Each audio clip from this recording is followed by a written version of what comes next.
Hello students, this is Varsha Sahib Rao Ahir and I'm an assistant professor in English at KJ Somaya College of Arts, Commerce and Science, Kopargaon, and today we are going to discuss our special English paper 4, that is Introduction to Literary Criticism, prescribed for TYBA this academic year.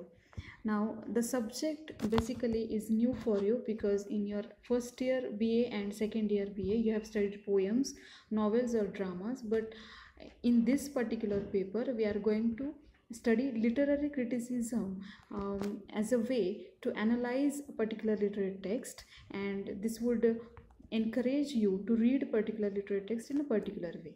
So in this subject we are going to study the aspects, significance and basics of literary criticism, and particularly the objectives are to introduce students with critical approaches and nature and development of literary criticism. That means as we have the history of literature in the particular way, in the same way there is also the history of literary criticism in particular way, and that particular history should be introduced to the students because they should know the major or significant literary critics in the past, and this would encourage the students to interpret literary text in the light of that particular critical approaches. So that first and foremost thing is to understand critical approaches means what, and the critical approaches would lead you to particular interpretation or explanation of those literary text. Now in the term where we are going through the syllabus at first, in the unit first particularly there is a definition, origin, principles, types and functions of literary criticism. That means what is literary criticism, where it was originated, which are the principles or the features, and the types and functions of literary criticism. Basically the origin of literary criticism is derived from the Greek terms. The Greek term kritikos means judgment, and that particular judgment is here related to literature. So that those definitions we are going to study, and then we are going to study the principles. There are types of literary criticism such as subjective criticism, objective criticism, theoretical criticism, practical criticism and so on. So those particular types should be understood. And the second unit is short survey of literary criticism. From this unit we would have the survey of literary criticism. That means we are going through the particular literary critics, their views and their approaches towards literature, the theoretical part of their studies. And so we have divided the literary criticism in particular approaches or movements, and the first movement is classical criticism.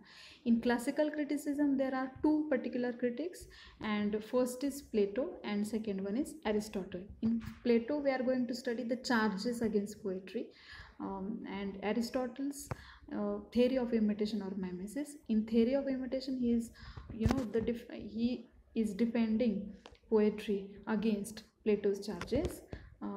Here we have ended with classical criticism. Then next approach is neoclassical criticism, in which there are three important neoclassical literary critics. That means the neoclassical period includes these particular literary critics for your study. And first is John Dryden. John Dryden's idea of interpretation of classical ideas, that means his view about classical ideas. Second is Samuel Johnson and his justification of Shakespeare's intermingling of tragedy and comedy, that means tragicomedy. The third approach is romantic criticism, in which there are two important literary critics, such as first is William Wordsworth and his concept of definition of poetry. Second one is S.T. Coleridge, his concept of fancy and imagination. The next approach is Victorian criticism. That means the criticism in the period of Victorian period, and there are two important Victorian critics. First is Matthew Arnold, his concept of the functions of literary criticism, and the second is Walter Pater's idea of concept of arts for art's sake, which is related to aestheticism. The beauty of literature is discussed in this idea. The next unit includes the approach called as modernism, particularly the start of modernism. There are two important critics. First is T.S. Eliot and second is I.A. Richards, which have inspired new criticism in the next period. The first is T.S. Eliot and T.S. Eliot's concept of tradition, and the second one is I.A. Richards' concept of four kinds of meaning. The next approach is new criticism, and in it again there are two important new critics. First is Cleanthbrooks and second is Alan Tate. Cleanthbrooks' concept of paradox as a structure of poetry we are going to study, and next is Alan Tate concept of tension. The next approach is Marxist criticism, and there is only one critic for your study, and that is George Lukács and his concept of realism. Students, in the unit 4 there are literary terms.